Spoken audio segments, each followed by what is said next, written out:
Malaysian VFX sensation Sofyank has confirmed a thrilling collaboration with Tom Cruise for a video shoot in Japan. Imagine. Gue baru tahu Florence Pugh beneran lompat dari gedung tertinggi kedua di dunia, yaitu Gedung Merdeka di Malaysia buat film ini. Thunderbolts bukan filem pertama Marvel yang ada mention Malaysia tau. Filem pertama Marvel yang mention Malaysia adalah Venom 2018. Semua tentang individu yang berjaya mengharumkan nama Malaysia di dalam bidang mereka masing-masing. Ini kerana banyak artis luar negara yang telah menggayakan baju rekaan Amir Khadir ini seperti Taylor Swift, Beyonce, Kim Kardashian, Paris Hilton, Jessie J, Jennifer Lopez perseorangan lelaki selama 199 minggu berturut-turut, yang paling tinggi antara semua. Kenapa? Sebab tinggi dia sampai ke langit angkasa.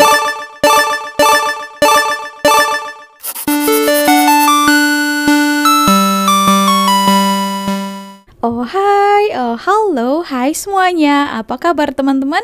Jumpa lagi bersama Sari di channel ini. Sari doakan dimanapun kalian berada tetap diberikan kesehatan ya, tetap semangat, yang pastinya selalu berpikiran positif. Lagi-lagi ya, salah seorang rakyat Malaysia ini buat bangga di persada dunia ya. Nah, ini adalah Sofyank. Mestilah kalian tahu kan Sofyank. Nah, dia itu famous dengan editing yang sangat luar biasa ya. Kita pikir, wow, ini macam serupa real ya. Padahal itu hanya mainan daripada editing dia ya.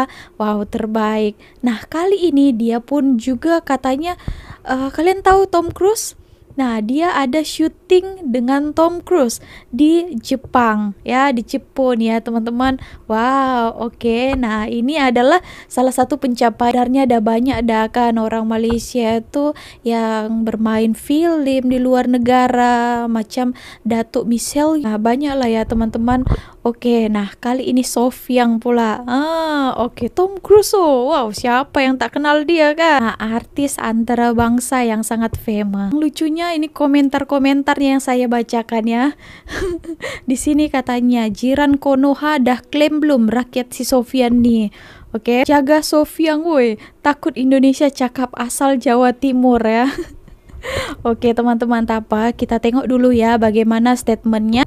Malaysian VFX sensation Sofyank has confirmed a thrilling collaboration with Tom Cruise for a video shoot in Japan. Imagine going from crafting VFX content in your own studio to filming alongside Tom Cruise. That's the reality for Malaysian creator Sofyank. The announcement has set social media abuzz, and with behind-the-scenes teasers already surfacing, anticipation is sky high. As he prepares to showcase Malaysia's VFX talent on the global stage, fans are eagerly watching every update. Like, follow, comment, share, and don't forget to follow us on our social media.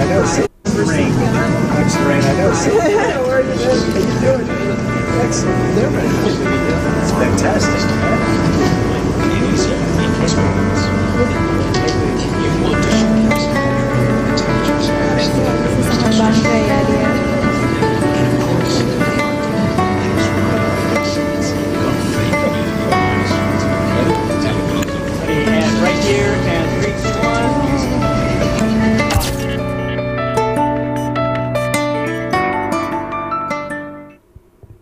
I thought it might be worth looking at a couple of the other very talented visual effects creators that are out there. Oh yeah, kind of getting some of your thoughts. Sofyank comes to mind. He's a great VFX artist. I mean, the dude pumps out so many tricks.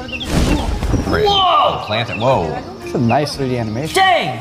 Interactions like that aren't easy. No. With your hands and on the CG thing. I bet he had like some sort of green item given to him or something. You know what's funny? I think those are 3D. The Vision Pro. He doesn't actually. You think it's just a fake Vision Pro? Honestly, I kind of thought so too. I thought it was gonna be cake. Wow, that's cool. Jeez. Yeah, what a flex. Oh, it was. Wow. Wow. Here's your coffee, sir. Oh, sorry, but I have the coffee cake. Oh, no worries. Sure, we could turn that into cake. Wow.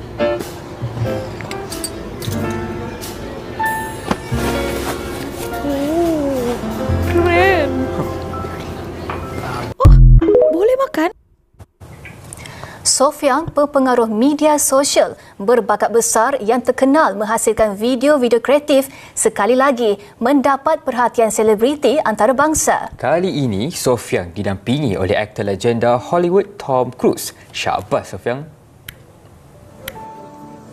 Sofyan dijadual menjalani penggambaran video kesan khas bersama Cruise di Tokyo. Dia mengakui sangat gemetar walaupun persiapan telah dibuat awal. Sofyan yang diketahui ramai mempunyai bakat luar biasa dalam dunia kesan khas berpeluang bertemu dengan Tom Cruise di Tokyo sempena tayangan perdana filem Mission Impossible The Final Reckoning. Sofyan atau nama sebenarnya Muhammad Sofyan Abdullah bersyukur kerana diberi peluang berada di sisi Cruise. Kata Sofyan, karya Cruise telah memberi inspirasi kepada ramai pembikin filem, bahkan aksi-aksi lagak ngeri beliau amat dikagumi.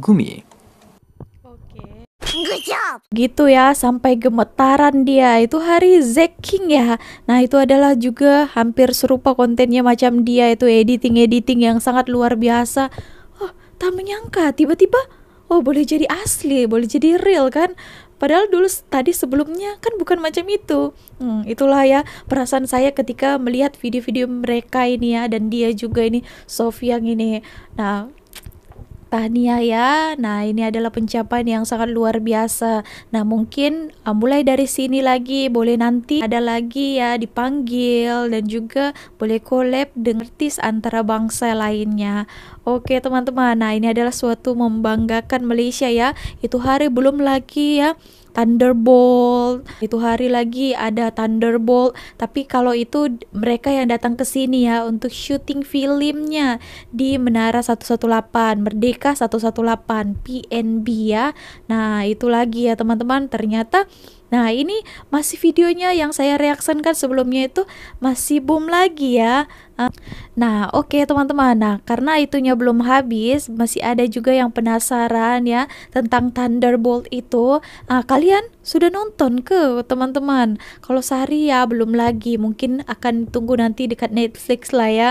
Disebabkan saya tak boleh keluar sekarang ini kan, anak ada kena jaga di rumah ya.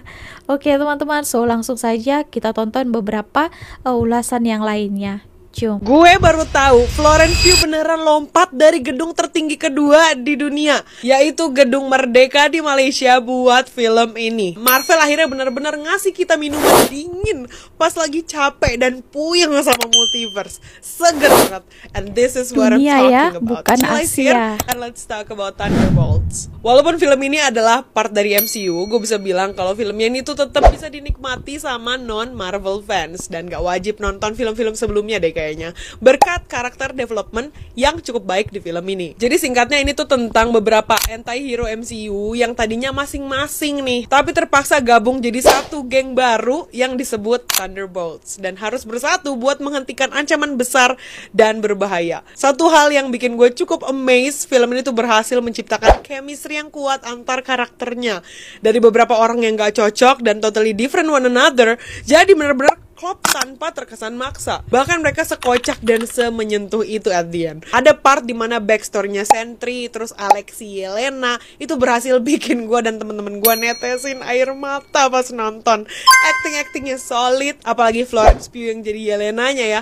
Asli gue gak ngerti deh ini orang ya, kenapa gitu. Selalu ada sparknya sendiri gitu setiap mainin film. Anyway, ada 2 credit scene di sini. Yang terakhir itu tuh cukup lama dan asli mind blowing gila.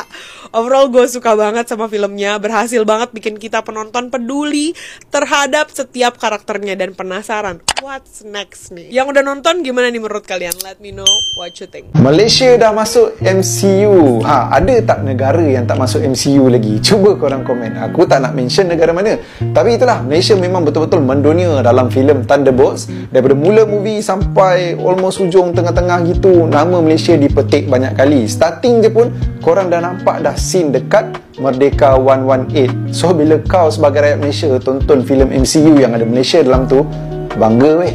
Untuk credit scene dalam filem Thunderbolts ni ada 2. Satu mid credit scene yang bagi aku agak fun tapi tak penting. Masa ni kalau korang nak ketandas, dipersilakan. Yang end credit scene tu, yang tu best, yang tu penting.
Thunderbolts bukan filem pertama Marvel yang ada mention Malaysia tau. Filem pertama Marvel yang mention Malaysia adalah Venom 2018.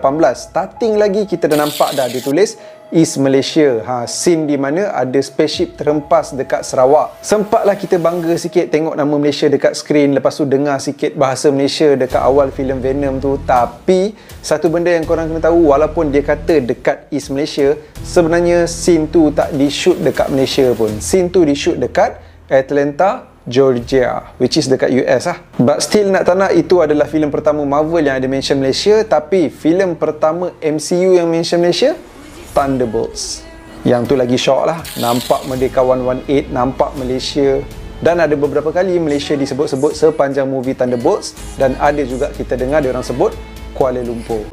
Ini pula lokasi filem Anna and the King. Bayangkan produksi luar negara pun boleh datang syuting dekat kita punya tempat, iaitu Kuala Kangsar. Siapa yang tahu dekat scene mana, cuba komen. Tapi aku memang nampak lah ada satu scene tu, memang dia nampakkan istana dari seberang sungai sana tu lah. Jadi mungkin kot itulah scene yang ada dalam cerita Anna and the King ni. Dia betul-betul berada di sebelah kiri Sungai Perak ni, dan daripada sini sebenarnya kita boleh nampak Masjid Ubudiyah dan juga Istana Perak yang ada di Kuala Kangsar ni. Nak cari tempat ni memang dia tak ada dalam Waze lah. So korang kena pandai-pandai letak dalam map. So suruh map bawa ke sini. Nak mudah, cari je resort nama Sayong tu. Lepas tu jalan ke belakang, nanti nampaklah lokasi filem Anna and the King tu dekat sini. Satu lagi yang menarik di Kuala Kangsar, aku nampak rumah yang ada banyak labu sayung ni. Jom, siapa nak tengok pembuatan labu sayung? Komen sayung!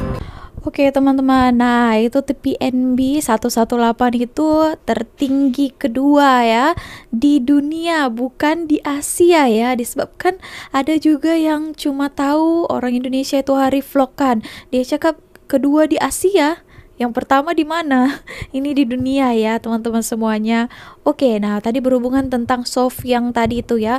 Malaysia sehari lihat ya, walaupun kecil kalian nampak ya, orang-orangnya itu pun banyak juga yang terkenal di antara bangsa, di dunia maksudnya. Oke, bukan karena masalah ya, terkenalnya bukan karena ya ilegal di luar negara, bukan, disebabkan ya ada sesuatu yang berharga ya, mereka terkenal di dunia. Nah, bakat-bakat mereka, kepintaran ya, aksi-aksi mereka dan pandainya. Oke teman-teman, kita tonton video kali ini daripada channel Wow Fakta. Ini ada rakyat Malaysia yang terkenal di luar negara ya.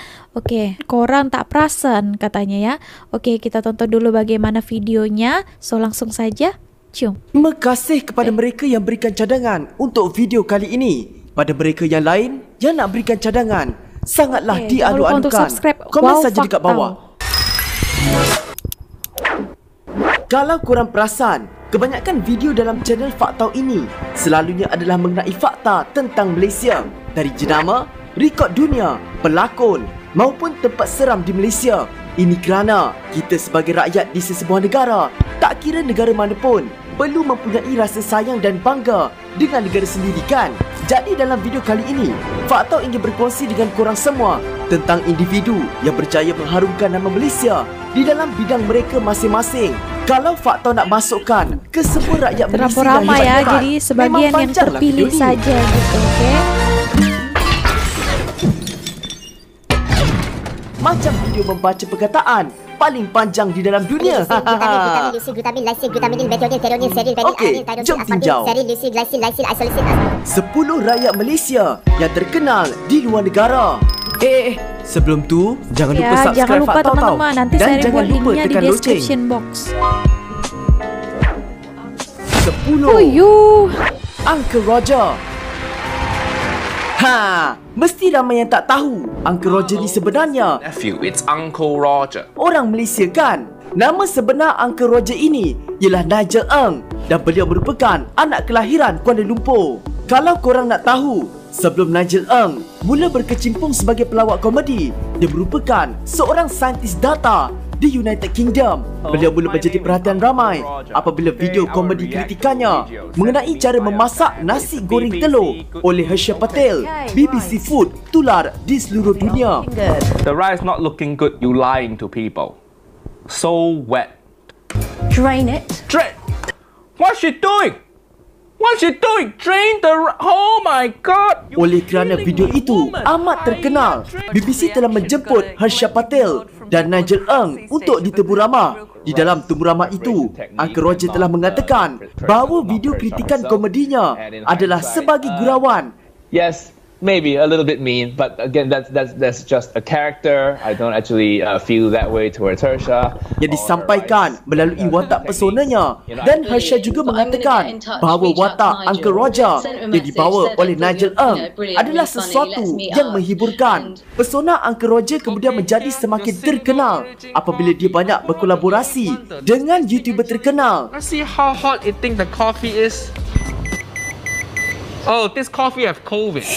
Di samping banyak membuat video reaksi yang selalunya viral, seperti contoh video reaksi cara memasak nasi goreng telur oleh Gordon Ramsay. Fuyo, that is good tossing. Dan Sherson Lian. Uncle Roger, your humble nephew from Malaysia, want to show you my version of Malaysian fried rice. I'm Sherson Lian.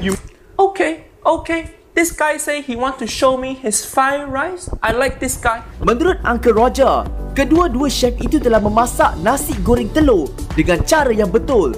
Mak Fak Tau suka gila rancangan memasak Sherson Lian tu. 9. Amir Kadir. Fak Tau tahu, mesti nama Amir Kadir ni adalah asing bagi korang kan? Samalah macam Fak Tau. Sehinggalah adik Fak Tau menceritakan tentang kehebatan Amir Kadir ini. Amir Kadir ini merupakan seorang pereka fashion yang amat terkenal di luar negara. Pakaian rekaannya juga sering mendapat pengiktirafan dari penyanyi antarabangsa. Macam mana Fak Tau tahu? Ini kerana banyak artis luar negara yang telah menggayakan baju rekaan Amir Kadir ini, seperti Taylor Swift, Beyonce, Kim Kardashian, Paris Hilton, Jessie J, Jennifer Lopez dan Lady Gaga. Banyak kan artis A-list Hollywood meminati rekaan Amir Kadir ini. Selain artis luar negara, Amir juga banyak menghasilkan rekaan fashion untuk artis di Malaysia seperti Siti Nurhaliza, Ziana Zain, Nurmala Syamsuddin dan Lufia Omar. Baju rekaan Amir juga sering menghiasi majalah fashion, dan baju rekaannya juga sering dipakai artis untuk menghadiri majlis red carpet dan persembahan konsert. Apa yang ku rasa? Siapa sangka pereka fashion dari anak kelahiran tempatan ini mampu menambat hati artis di dalam dan di luar negara. 8. Luqman Hakim. Kalau korang bukan peminat bola sepak, nama Luqman Hakim ini mungkin korang tak pernah dengar kan? Tapi kepada mereka yang meminati bola sepak, Luqman Hakim merupakan antara nama telah mengharumkan negara Malaysia di dalam sukan bola sepak. Dilahirkan di Kota Baru, Kelantan pada 5 Mac 2002, Luqman Hakim pertama kali ditemui oleh Program Pembangunan Bola Sepak Negara Malaysia NFDP sebelum memulakan kerjayanya di Akademi Mokhtar Dahari.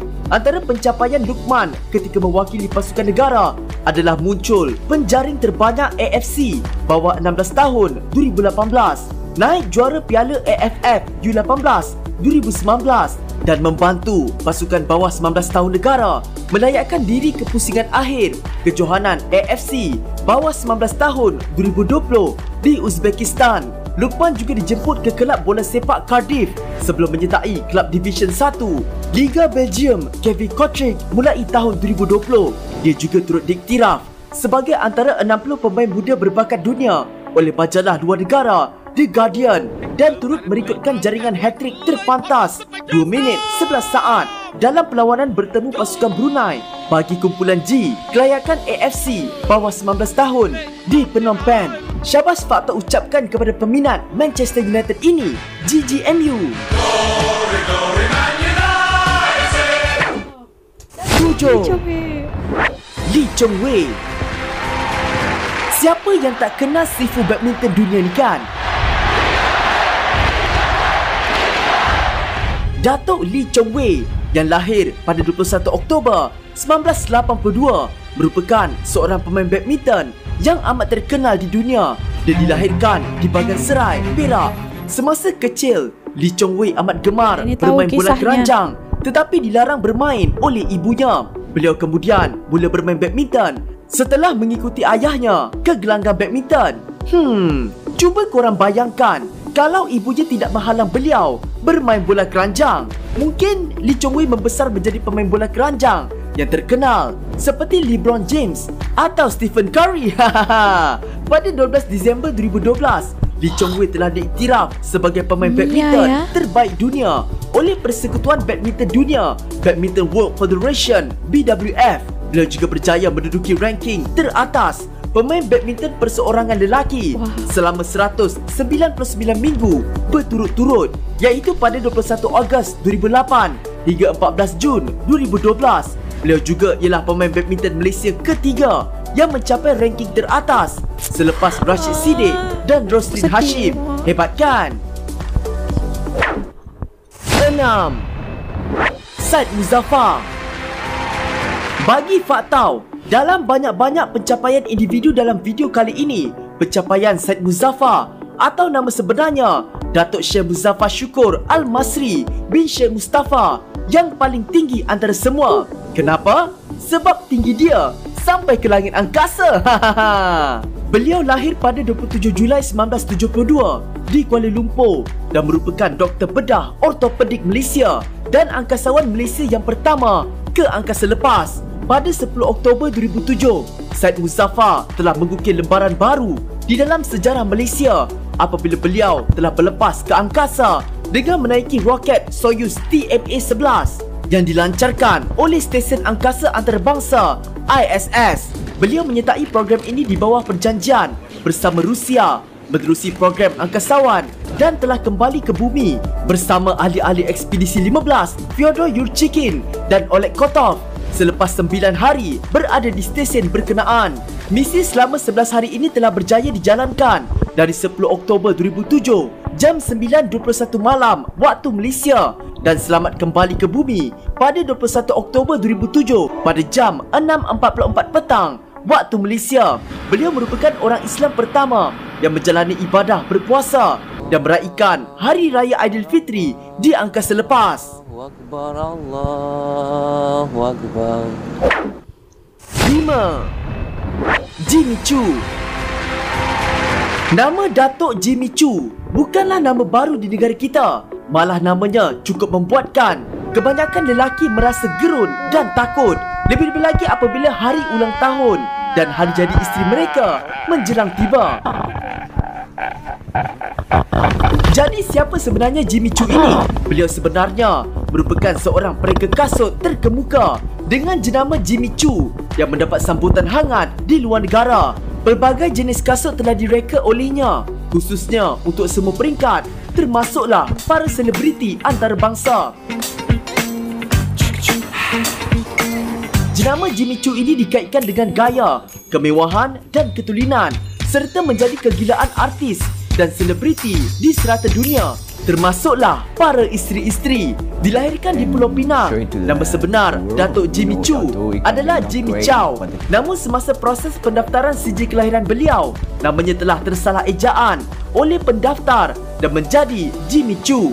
Antara punca nama jenama Jimmy Choo meningkat naik adalah apabila rekaannya telah menarik minat mendiang Puteri Diana pada tahun 1990. Dia kemudian telah menjadi antara pelanggan dan peminat tetap kepada rekaan kasut Jimmy Choo. Sejak dari itu, kasut rekaan Jimmy Choo semakin melonjak naik di persada antarabangsa. Teman-teman, nah untuk next videonya kalian boleh tonton langsung ya di channel Wow Faktau.